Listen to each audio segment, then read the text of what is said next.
Hi guys, lazy winter potato here reporting for duty. Hi, I'm Catherine.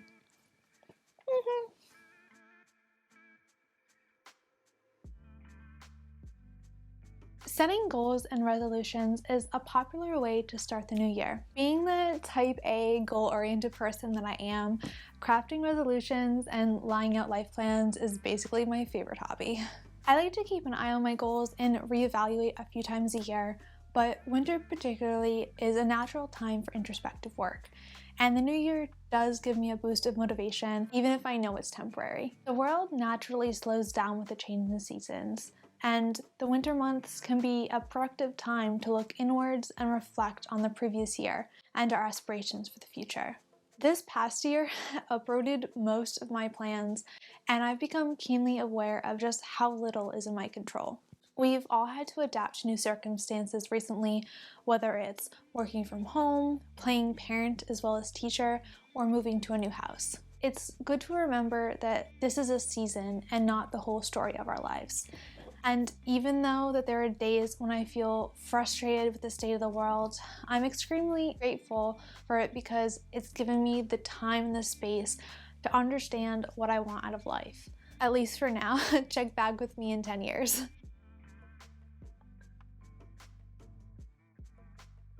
Starting fresh when life laughs at your plans can be overwhelming and stressful. I've burnt through a lot of journals this year while sorting through my muddled thoughts. Typically, journaling is all the therapy I need to get a little clarity on my direction, but this year has been particularly difficult. So I took a romp through the self-help aisle of the bookstore, got a little philosophical while learning more about Eastern religions, and took personality tests as if they were as fun as BuzzFeed quizzes, all in an effort to better understand myself and what I need to feel fulfilled out of life. In case you were wondering, I could have guessed that I was a Ravenclaw without taking the Pottermore quiz, and it was a lot more fun floating around the wizarding world of Harry Potter than it was discovering that I'm an INTJ from the Myers-Briggs personality assessment. Jokes aside, two things actually gave me clarity and direction on my goals.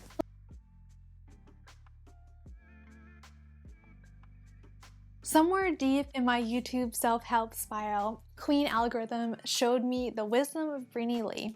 She has some great videos on becoming more self-aware. Most of her content is specifically targeted towards people seeking advice in their love life, but understanding what's most important to you can improve all aspects of your life. It's easy to go through life on autopilot, especially in school where much of our path is predetermined. I graduated to realize that I have a nearly paralyzing amount of choices along my career path, even with a specialized degree.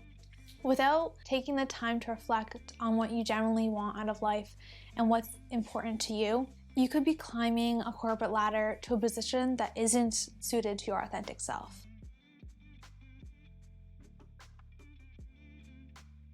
Before you set any goal, I encourage you to reflect so that your long-term goals deeply resonate with you and affirm what brings meaning to your life.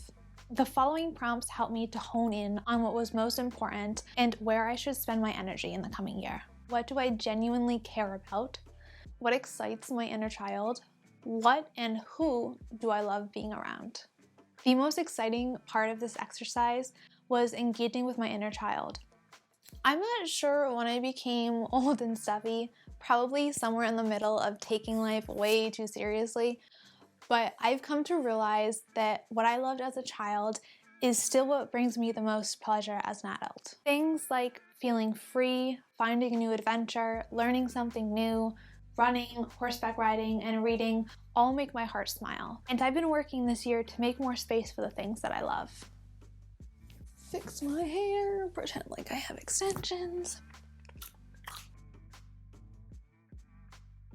I aim to craft goals that make me feel I'm progressing in my life, while at the same time nourishing my soul. I'm not exactly a fan of hard set long-term goals.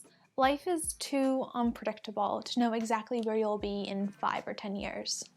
However, I think it's essential to set directional goals that can adapt as your needs and desires change with time. I don't see planning as a concrete agenda for the future, but as a mental exercise to show you where to focus your energy to get to the building of the future you imagined.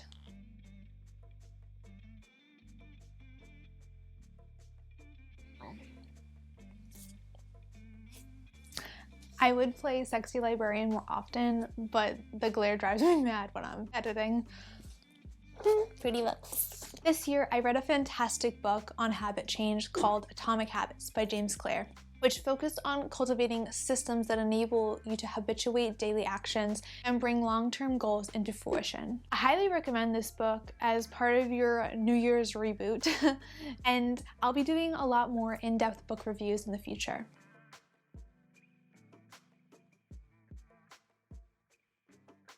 I stumbled across a really great exercise for directional goal setting called the Odyssey Plan, and this was really fun to work through, so go check it out. This brainstorming activity was created by two Stanford professors, Bill Burnett and Dave Evans, as a way to visualize how your life may unfold in the next 5 to 10 years at key transition points. I love this because it forced me to think about my current life trajectory if I continued life as normal, and it made me question if I really wanted that future. The exercise consists of 3 alternate plans. In the first, you draw out your current plan for life and how it would look in the next 5 years. In the next, you figure out what you would do if plan A didn't happen.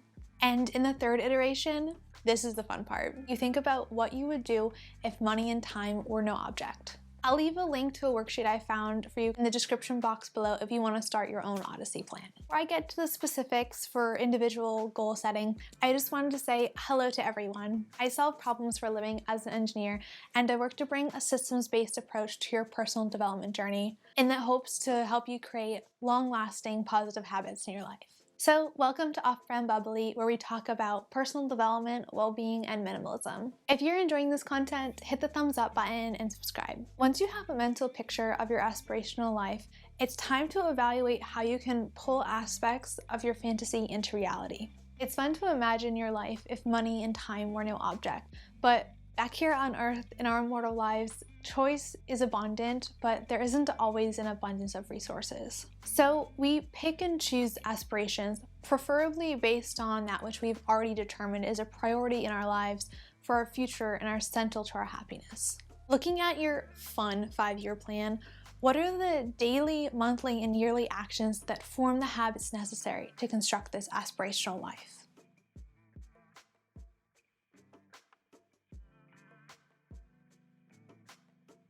One great thought experiment to use when identifying the actionable components of life goals is to say, if I were already a traveler, a runner, a voracious reader, a healthy eater, or a social butterfly, what would I do?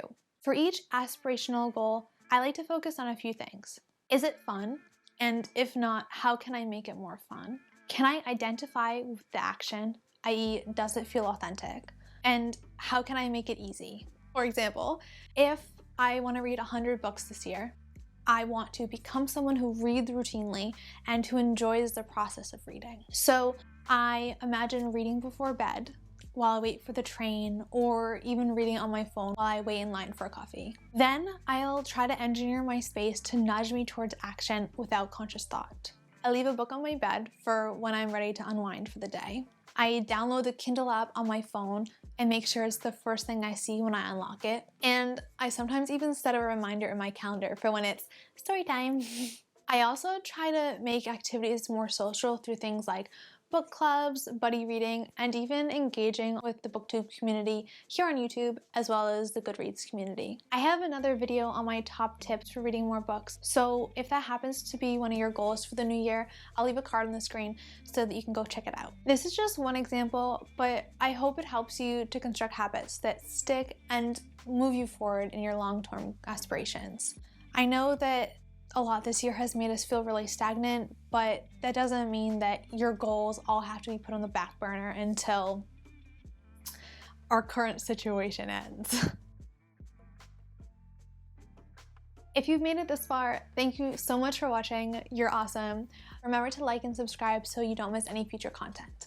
Goals and aspirations are a natural start to the new year, but remember that it's really a new year every day, as you have the opportunity to choose a new direction at any point. Good luck everyone, and I hope that your 2021 proves to be a bit more stable than 2020. Have a great time, and let me know what your goals are for the coming year in the description box below. Nope, in the comments box.